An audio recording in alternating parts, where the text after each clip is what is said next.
नमस्कार। आकाशवाणी से समाचार प्रभात के साथ मैं जागृति शर्मा।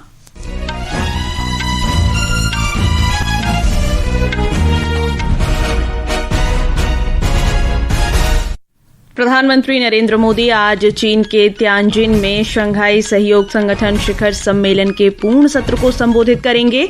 रूस के राष्ट्रपति व्लादिमीर पुतिन के साथ द्विपक्षीय बैठक भी करेंगे। केंद्रीय गृह मंत्री अमित शाह बाढ़ ग्रस्त क्षेत्रों में राहत और बचाव कार्यों की समीक्षा तथा नुकसान के आकलन के लिए आज जम्मू के दौरे पर। गृह मंत्रालय ने आपदाग्रस्त हिमाचल प्रदेश, उत्तराखंड, पंजाब और जम्मू कश्मीर में क्षति के आकलन के लिए अंतर मंत्रालय केंद्रीय दलों का गठन किया। हिमाचल प्रदेश और उत्तराखंड में आज अत्यधिक तेज वर्षा का रेड अलर्ट जारी। देश में सितंबर के दौरान सामान्य से अधिक वर्षा का अनुमान। व्यावसायिक एलपीजी गैस सिलेंडर की कीमत 51 रुपये 50 पैसे कम की गई और भारत राजगीर में एशिया कप हॉकी में जापान को 3-2 से हराकर सुपर 4 चरण में। अब समाचार विस्तार से। प्रधानमंत्री नरेंद्र मोदी आज तियानजिन में शंघाई सहयोग संगठन शिखर सम्मेलन के पूर्ण सत्र को संबोधित करेंगे। इस दौरान श्री मोदी क्षेत्रीय सहयोग को बढ़ावा देने का भारत का दृष्टिकोण प्रस्तुत करेंगे। इसके बाद प्रधानमंत्री रूस के राष्ट्रपति व्लादिमीर पुतिन के साथ द्विपक्षीय बैठक करेंगे। बैठक के बाद प्रधानमंत्री स्वदेश के लिए रवाना होंगे। प्रधानमंत्री नरेंद्र मोदी और चीनी राष्ट्रपति शी जिनपिंग ने कल चीन के तियानजिन में शंघाई सहयोग संगठन शिखर सम्मेलन से इतर द्विपक्षीय वार्ता की। बैठक के बाद सोशल मीडिया पोस्ट में श्री मोदी ने कहा कि रूस के कजान शहर में पिछली बैठक के बाद से भारत चीन संबंधों में आई सकारात्मक प्रगति की समीक्षा की गई। श्री मोदी ने कहा कि दोनों देश कई क्षेत्रों में सहयोग बढ़ा रहे हैं। सीमा पर डिसएग्रीमेंट के बाद शांति और स्थिरता का माहौल बना हुआ। हमारे स्पेशल रिप्रेजेंटेटिव्स के बीच बॉर्डर मैनेजमेंट के संबंध में सहमति बनी। कैलाश मानसरोवर यात्रा फिर से शुरू हुई। दोनों देशों के बीच डायरेक्ट फ्लाइट भी फिर से शुरू की जा रही। हमारे सहयोग से दोनों देशों के 2.8 बिलियन लोगों के हित जुड़े हुए। विदेश सचिव विक्रम मिस्री ने बताया कि प्रधानमंत्री मोदी ने द्विपक्षीय संबंधों में मजबूती के लिए सीमावर्ती क्षेत्रों में शांति और स्थिरता बहाल करने पर जोर दिया। श्री मिस्री ने बताया कि प्रधानमंत्री ने चीन के राष्ट्रपति के समक्ष ये स्पष्ट कर दिया है कि सीमा पर शांति दोनों देशों के संबंधों के लिए आवश्यक है। The two leaders also exchanged views on ways to increase and balance bilateral trade, strengthen people-to-people ties, cooperate on trans-border rivers. There was a desire to make additional progress on all of these issues on the basis of mutual respect, mutual interests and mutual sensitivity. विदेश सचिव ने कहा कि पिछले कुछ महीनों में दोनों देशों ने संबंध नए सिरे से मजबूत करने के उपाय शुरू किए हैं। जून 2020 में गलवान घाटी में भारतीय और चीनी सैनिकों के बीच झड़प के बाद दोनों देशों के संबंधों में तनाव आ गया था। विदेश सचिव ने बताया कि प्रधानमंत्री मोदी ने सीमा पार से आतंकवाद की चुनौती का भी उल्लेख किया और इससे निपटने के लिए सहयोग बढ़ाने पर जोर दिया। Cross-border terrorism was mentioned by Prime Minister as a priority. He did underline the fact this is something that impacts both India and China, and that it's important therefore that we extend understanding and extend support to each other as both of us combat cross-border terrorism. राष्ट्रपति द्रौपदी मुर्मू आज से कर्नाटक और तमिलनाडु के 3 दिन के दौरे पर रहेंगी। राष्ट्रपति आज मैसूरू में अखिल भारतीय वाक और श्रवण संस्थान के हीरक जयंती समारोह में शामिल होंगी। वे कल चेन्नई में सिटी यूनियन बैंक के 120वें स्थापना दिवस समारोह में शामिल होंगी। राष्ट्रपति तिरुवरूर स्थित तमिलनाडु केंद्रीय विश्वविद्यालय के 10वें दीक्षांत समारोह में भी भाग लेंगी। केंद्रीय मंत्री किरेन रिजिजू ने कहा है कि इस तिमाही में 7.8% की शानदार जीडीपी वृद्धि ने साबित कर दिया है कि अर्थव्यवस्था का संचालन प्रधानमंत्री नरेंद्र मोदी से बेहतर कोई नहीं कर सकता। नई दिल्ली में भगवान बिरसा मुंडा की प्रतिमा का अनावरण करने के बाद श्री रिजिजू ने कहा कि भारत को आत्मनिर्भर बनाने के लिए मेक इन इंडिया को बढ़ावा देना और स्वदेशी को अपनाना जरूरी है। भारत में बनी हुई चीजें को इस्तेमाल करना चाहिए, मेक इन इंडिया को बढ़ावा देना चाहिए और भारत को आत्मनिर्भर बनाना है। ये तो प्रधानमंत्री जी पिछले 11 सालों से बार बार लोगों को अपील कर रहे हैं और हम लोग भी हर जगह यही बोल रहे हैं। ये समाचार आकाशवाणी से प्रसारित किए जा रहे हैं। ताजा समाचार जानने के लिए आप हमारे social media handle @AIR news Hindi को फॉलो कर सकते हैं। समाचार प्रभात में आपका फिर स्वागत है। केंद्रीय गृह मंत्री अमित शाह आज जम्मू का दौरा करेंगे। हमारी संवाददाता ने बताया है कि गृह मंत्री जम्मू में राहत और बचाव कार्यों की समीक्षा करेंगे। गृह मंत्री जम्मू में बाढ़ से प्रभावित हुए क्षेत्रों का हवाई सर्वेक्षण करेंगे और राजभवन में अधिकारियों के साथ एक बैठक भी करेंगे। इस दौरान उपराज्यपाल मनोज सिन्हा, गृह मंत्रालय और केंद्र शासित प्रदेश प्रशासन के वरिष्ठ अधिकारी उन्हें अब तक किए गए बचाव, राहत और पुनर्वास संबंधी कामों की जानकारी देंगे। श्री शाह प्रभावित हुए परिवारों से भी मिलेंगे। बैठक के बाद गृह मंत्री श्री माता वैष्णो देवी के आधार शिविर कटरा सहित बाढ़ से प्रभावित विभिन्न क्षेत्रों का दौरा करेंगे। जम्मू से एन गुलशन रैना की रिपोर्ट के साथ समाचार कक्ष से वैष्णवी। गृह मंत्रालय ने हिमाचल प्रदेश, उत्तराखंड, पंजाब और जम्मू कश्मीर में तेज वर्षा, बाढ़, बादल फटने, भूस्खलन और आकस्मिक बाढ़ से हुए नुकसान का जायजा लेने के लिए अंतर मंत्रालय केंद्रीय दलों का गठन किया है। एक रिपोर्ट।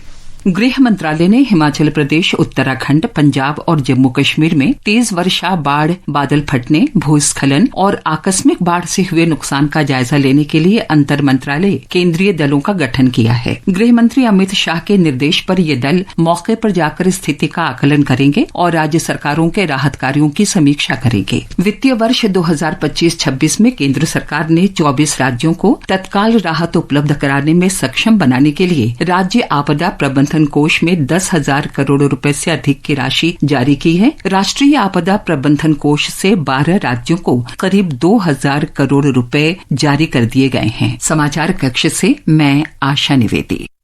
मौसम विभाग ने आज हिमाचल प्रदेश और उत्तराखंड में अत्यधिक तेज वर्षा का रेड अलर्ट जारी किया है। पूर्वी राजस्थान, हरियाणा, चंडीगढ़, दिल्ली, जम्मू कश्मीर, लद्दाख, गिलगित बाल्तिस्तान, मुजफ्फराबाद, ओडिशा, पंजाब और उत्तर प्रदेश में अगले 2 दिन तक अलग अलग स्थानों पर तेज बारिश होने का अनुमान है। हिमाचल प्रदेश में बारिश और प्रतिकूल मौसम से लोगों को कोई राहत नहीं मिली है। एक रिपोर्ट।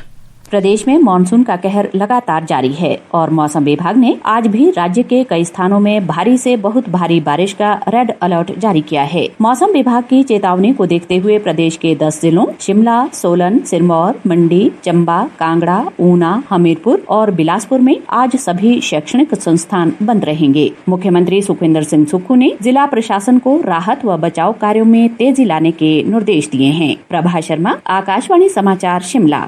उधर महाराष्ट्र में इस सप्ताह अलग अलग स्थानों पर तेज वर्षा की आशंका है। एक रिपोर्ट। 3 सितंबर को मुंबई और ठाणे जिले को येलो अलर्ट जारी किया है, जबकि पालघर और रायगढ़ को ऑरेंज अलर्ट है, यानी भारी से बहुत भारी बारिश होने की संभावना है। 4 सितंबर को IMD ने मुंबई, पुणे, रायगढ़, सातारा, सांगली और सोलापुर जिले में ऑरेंज अलर्ट जारी किया है। मराठवाड़ा और नासिक क्षेत्र को छोड़कर शेष महाराष्ट्र में इस सप्ताह अलर्ट जारी है। भावना, आकाशवाणी समाचार, मुंबई। मौसम विभाग ने सितंबर महीने में सामान्य से अधिक वर्षा का अनुमान व्यक्त किया है। विभाग की मासिक पूर्वानुमान रिपोर्ट में बताया गया है कि देश के अधिकांश हिस्सों में इस महीने सामान्य या सामान्य से अधिक वर्षा होगी। पूर्वोत्तर और पूर्वी भारत के कुछ हिस्सों, सुदूर दक्षिणी प्रायद्वीप के कई क्षेत्रों तथा उत्तर भारत के कुछ इलाकों में सामान्य से कम वर्षा होने की संभावना है।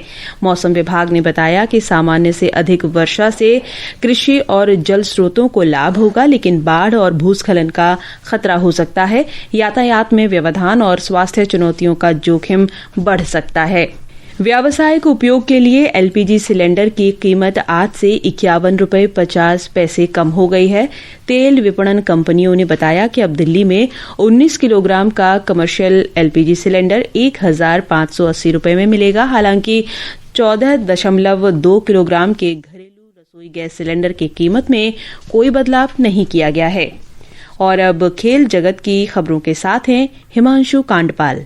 भारत एशिया कप हॉकी प्रतियोगिता के सुपर 4 चरण में पहुंच गया है। बिहार के राजगीर में कल पूल ए में भारत ने जापान को 3-2 से हराकर अगले दौर में जगह बनाई। खेल के तीसरे मिनट में मनदीप सिंह ने विपक्षी टीम की रक्षा पंक्ति को भेदते हुए गोल किया और भारत को बढ़त दिला दी। भारतीय टीम के कप्तान हरमनप्रीत सिंह ने शानदार खेल का प्रदर्शन जारी रखते हुए 2 गोल दागे और अपनी टीम की लगातार दूसरी जीत सुनिश्चित कर दी। भारतीय टीम के गोलकीपर कृष्ण बहादुर पाठक ने सराहनीय प्रदर्शन करते हुए विरोधी टीम के कई हमलों को नाकाम कर दिया। जापान के लिए कवाबे ने अंतिम क्षणों में 2 गोल दागकर मुकाबले को रोमांचक बना दिया, लेकिन भारतीय खिलाड़ियों ने अंत तक जापान की टीम को नियंत्रण में रखकर मैच जीत लिया। भारत के अभिषेक को प्लेयर ऑफ द मैच चुना गया। आज भारत अपने अंतिम पूल मैच में कजाकिस्तान से खेलेगा। भारत ने 13 से 21 सितंबर तक टोक्यो में होने वाली विश्व एथलेटिक्स चैंपियनशिप के लिए जैवलिन थ्रोअर नीरज चोपड़ा के नेतृत्व में 19 सदस्यीय टीम की घोषणा कर दी है। देश के इतिहास में पहली बार भारत के 4 पुरुष जैवलिन थ्रोअर इस चैंपियनशिप में हिस्सा लेंगे। 2 बार के ओलंपिक पदक विजेता नीरज चोपड़ा के अलावा सचिन यादव, यशवीर सिंह और रोहित यादव को शामिल किया गया है। भारतीय टीम में 5 महिलाएं भी शामिल हैं। उधर ताजिकिस्तान में Kafa Nations cup football tournament में आज भारत का सामना ईरान से होगा। भारत ने अपने पहले मैच में ताजिकिस्तान को 2-1 से और ईरान ने अफगानिस्तान को 3-1 से हराया था। विश्व रैंकिंग में ईरान 20वें और भारत 133वें स्थान पर है। आकाशवाणी का समाचार सेवा प्रभाग आज रात 9:30 बजे फोन इन कार्यक्रम पब्लिक स्पीक में कुपोषण की रोकथाम और सही पोषण के महत्व पर परिचर्चा प्रसारित करेगा। स्वामी दयानंद अस्पताल के बाल रोग और नवजात शिशु विज्ञान के विभागाध्यक्ष डॉ सुरेंद्र सिंह बिष्ट और अखिल भारतीय आयुर्विज्ञान संस्थान एम्स की आहार विशेषज्ञ डॉ ऋचा जायसवाल परिचर्चा में शामिल होंगे। और अब आज के समाचार पत्रों की सुर्खियों के साथ हैं आकर्षिता सिंह। धन्यवाद जागृति। प्रधानमंत्री नरेंद्र मोदी और चीन के राष्ट्रपति शी जिनपिंग की मुलाकात राष्ट्रीय और अंतर्राष्ट्रीय अखबारों की प्रमुख खबर है। ड्रैगन और हाथी ने फिर मिलाया हाथ शीर्षक से हिंदुस्तान ने दोनों नेताओं की मुलाकात को सचित्र प्रकाशित किया है। अमर उजाला लिखता है, भारत चीन दोस्ती सही विकल्प, सीमा विवाद के परस्पर स्वीकार्य समाधान तलाशने पर सहमति। दोनों नेताओं के बीच 50 मिनट की बातचीत। चीनी राष्ट्रपति ने प्रधानमंत्री मोदी का ब्रिक्स में आने का न्योता स्वीकारा। पीएम मोदी और जिनपिंग की मुलाकात पर दैनिक भास्कर की सुर्खी है, हमारी मजबूत दोस्ती ही राइट चॉइस। सीएनएन ने लिखा है, ट्रंप टैरिफ के बीच एससीओ में पीएम मोदी का रेड कारपेट वेलकम, बड़ा राजनीतिक संकेत। द इकोनॉमिस्ट के अनुसार चीन की आर्थिक शक्ति और टेक्नोलॉजी में बढ़त भारतीय इंडस्ट्री के लिए बूस्टर साबित होगी। पंजाब केसरी ने ITR filing, UPS, silver, hallmarking और पर्सनल फाइनेंस में आज से होने जा रहे अहम बदलावों को प्रकाशित किया है। राष्ट्रीय सहारा ने शीर्ष न्यायालय के निर्णय को प्रमुखता से दिया है, वाहन का इस्तेमाल सार्वजनिक स्थल पर नहीं तो टैक्स भी नहीं। भारत की एजुकेट गर्ल्स को रेमन मैगसेसे पुरस्कार। जनसत्ता की प्रमुख खबर है, ये संस्था दूर दराज के गांव में लड़कियों की शिक्षा के लिए काम करती है। राजस्थान पत्रिका की मंडे इंस्पिरेशनल स्टोरी ध्यान आकर्षित करती है। मंदिर के चढ़ावे से किया पर्यावरण संरक्षण का अनोखा काम, रामायण ने बदल दी जिंदगी। पुष्प वाटिका प्रसंग से प्रेरणा लेकर लगाए 1000 पेड़। अंत में मुख्य समाचार एक बार फिर। प्रधानमंत्री नरेंद्र मोदी आज चीन के तियानजिन में शंघाई सहयोग संगठन शिखर सम्मेलन के पूर्ण सत्र को संबोधित करेंगे। रूस के राष्ट्रपति व्लादिमीर पुतिन के साथ द्विपक्षीय बैठक भी करेंगे। केंद्रीय गृह मंत्री अमित शाह बाढ़ग्रस्त क्षेत्रों में राहत और बचाव कार्यों की समीक्षा तथा नुकसान के आकलन के लिए आज जम्मू के दौरे पर।